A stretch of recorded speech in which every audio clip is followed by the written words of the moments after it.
Olá, professor, nós iremos hoje tentar explanar um pouquinho sobre a recuperação judicial, trazida aí pela Lei 11.101 de 2005, e os benefícios dessa lei para o empresário e também para a sociedade empresária, de acordo com o artigo 966 do Código Civil.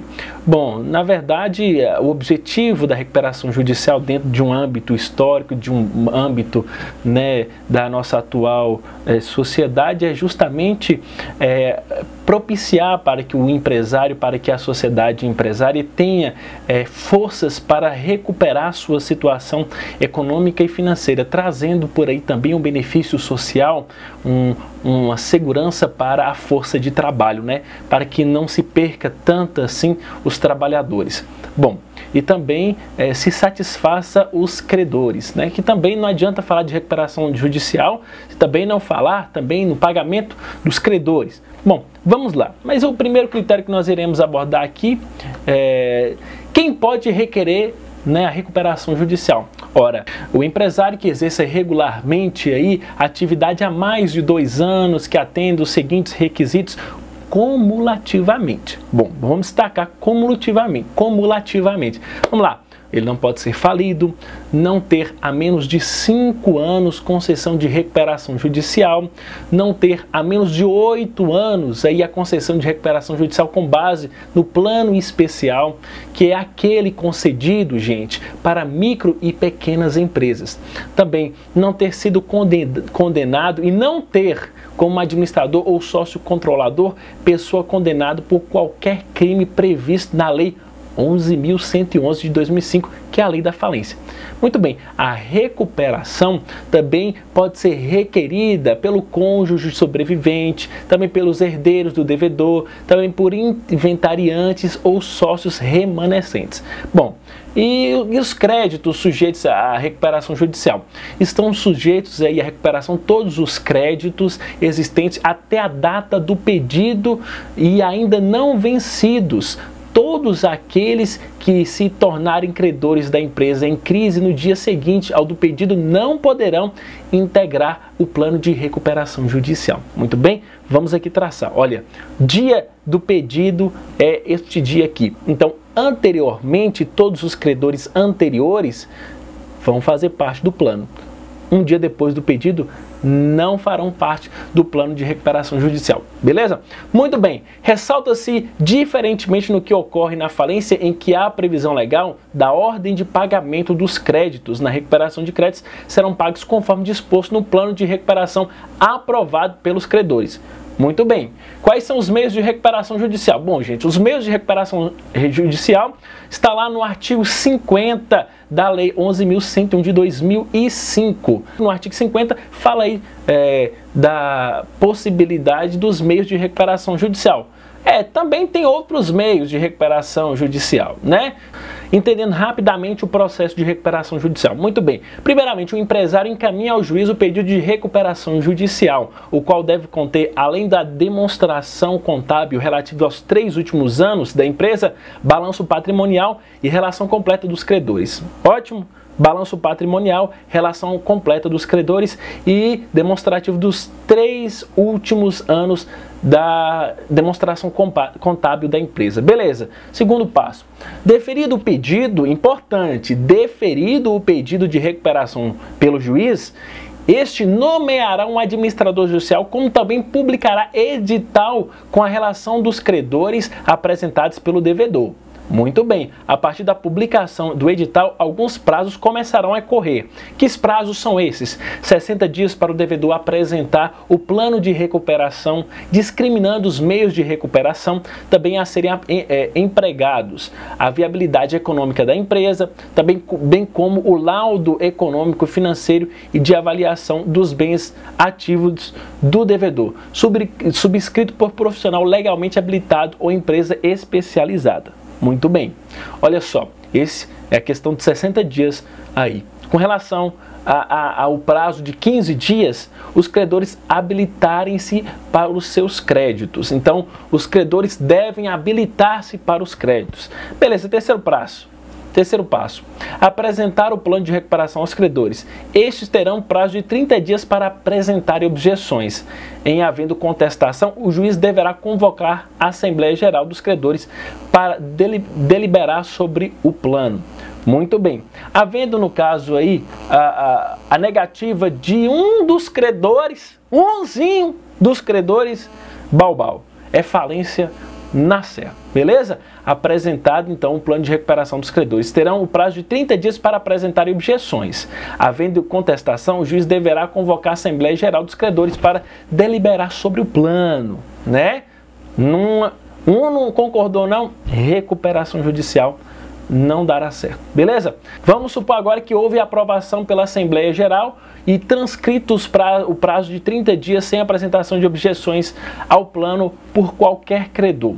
O devedor será intimado para apresentar certidões negativas de débitos tributários. Bom, estas devem ser de no mínimo negativas com efeito positivo, ou seja, tendo dívida tributária, este deverá ser pagável. Não necessariamente que ele irá pagar naquele tempo. Ressalta-se que não se discute na recuperação judicial créditos tributários, apenas se a dívida é tributária. O devedor deve pedir o parcelamento, sim, dessas, e se for o caso, aguardar uma execução fiscal por parte do leão. O que é outro processo, não interfere no processo aqui de recuperação judicial. Muito bem, então, por fim, apresentadas as certidões e tendo havido aprovação do plano, o juiz proferirá decisão concedendo a recuperação judicial à empresa, o qual tem o prazo de 2 anos para cumprir obrigações previstas no plano de recuperação, sob pena de convolução da recuperação em falência. Convolução é a transformação da recuperação judicial em falência. Muito bem, nós falamos rapidamente, não destacamos aqui o papel do administrador judicial.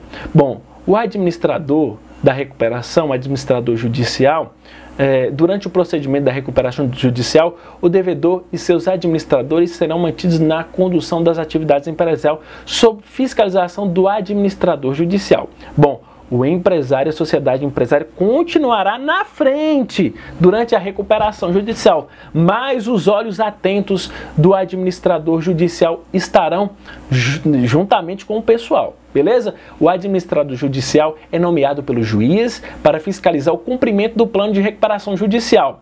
Pode ser pessoa física ou jurídica. Na primeira hipótese, deve ser profissional idôneo, preferencialmente advogado, economista, administrador de empresas ou contador. No caso de ser pessoas jurídicas especializadas, este deverá declarar o nome do profissional que ficará responsável pela condução do plano de recuperação. Bom, salienta-se que o administrador judicial, gente, que o administrador não pode ter relação de parentesco ou até terceiro grau com o devedor. Seus administradores, controladores ou representantes legais, nem dele será amigo, nem inimigo ou dependente. Então, isso aí rapidamente é o que é a recuperação judicial. O empresário, a sociedade empresária, petição para o juiz analisa, então, todos os requisitos necessários para a recuperação judicial. Muito bem, defere a recuperação judicial? Ótimo. Não defere? Falência na certa. Muito bem, agora vamos falar sobre falência. E a falência, segundo a Lei 11.101 de 2005, é um processo onde o senhor empresário e a sociedade empresária não paga os senhores credores. Bom, e os caras meio doidão, o que faz? Aciona o judiciário para que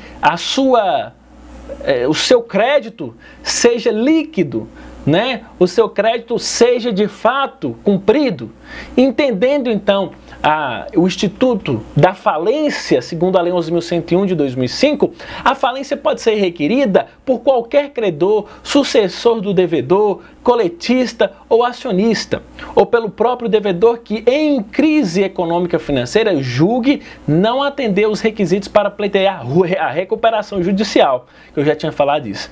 Não podem requerer aí a falência, credores titulares de créditos que não podem ser habilitados na falência, credores que não tiverem domicílios no Brasil devem prestar caução para poderem formular pedido de falência.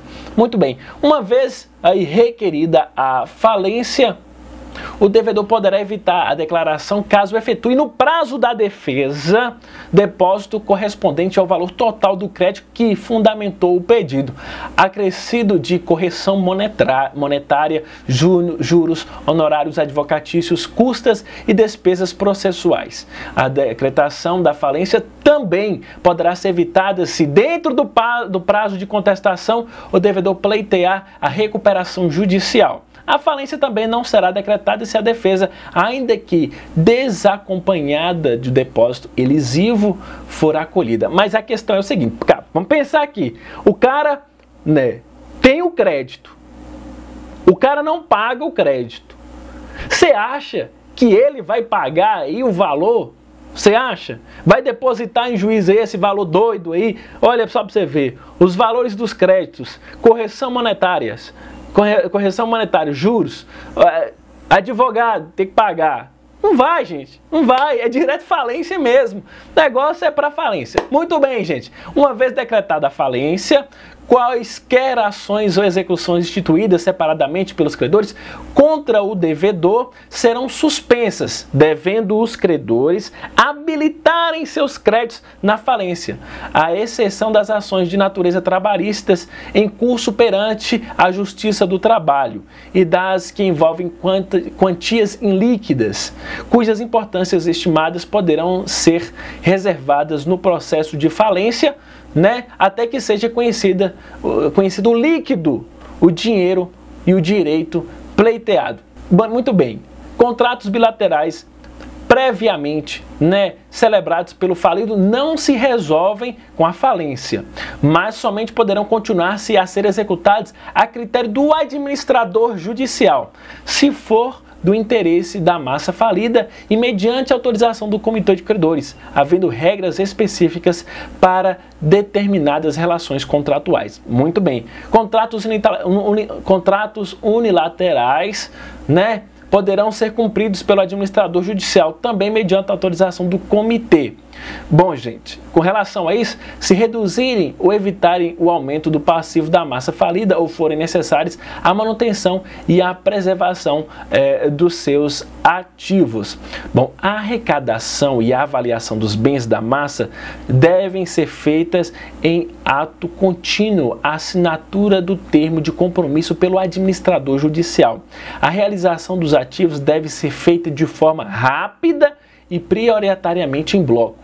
A alienação dos ativos na falência isenta o adquirente de riscos quanto ao pagamento de débitos trabalhistas, tributários e previdenciados na massa falida. Bom, o pagamento dos credores deve ser feito mediante rateio, obedecendo os requisitos da classificação. Beleza, que classificação é essa? Vamos lá! Como diz o professor que gosta de colocar aqui no lado aqui do quadro para todo mundo olhar e na hora da prova chupa Jô. Mas eu vou falar aqui agora. Muito bem.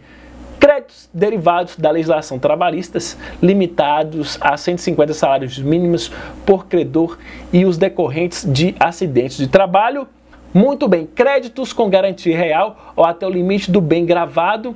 Bom, créditos tributários, excetuadas as multas trabalhistas, as multas tributárias, não tem nada a ver de multas trabalhistas, excetuadas as multas tributárias. Muito bem, créditos com privilégio especial, créditos com privilégio geral, créditos quirografários,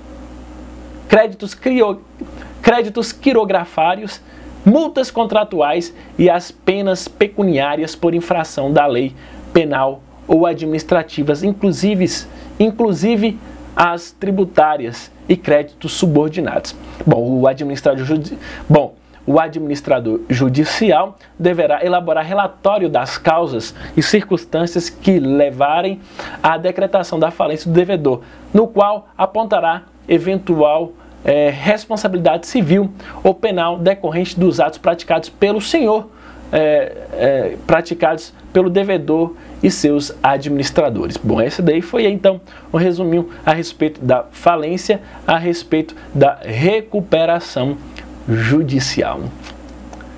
Muito obrigado.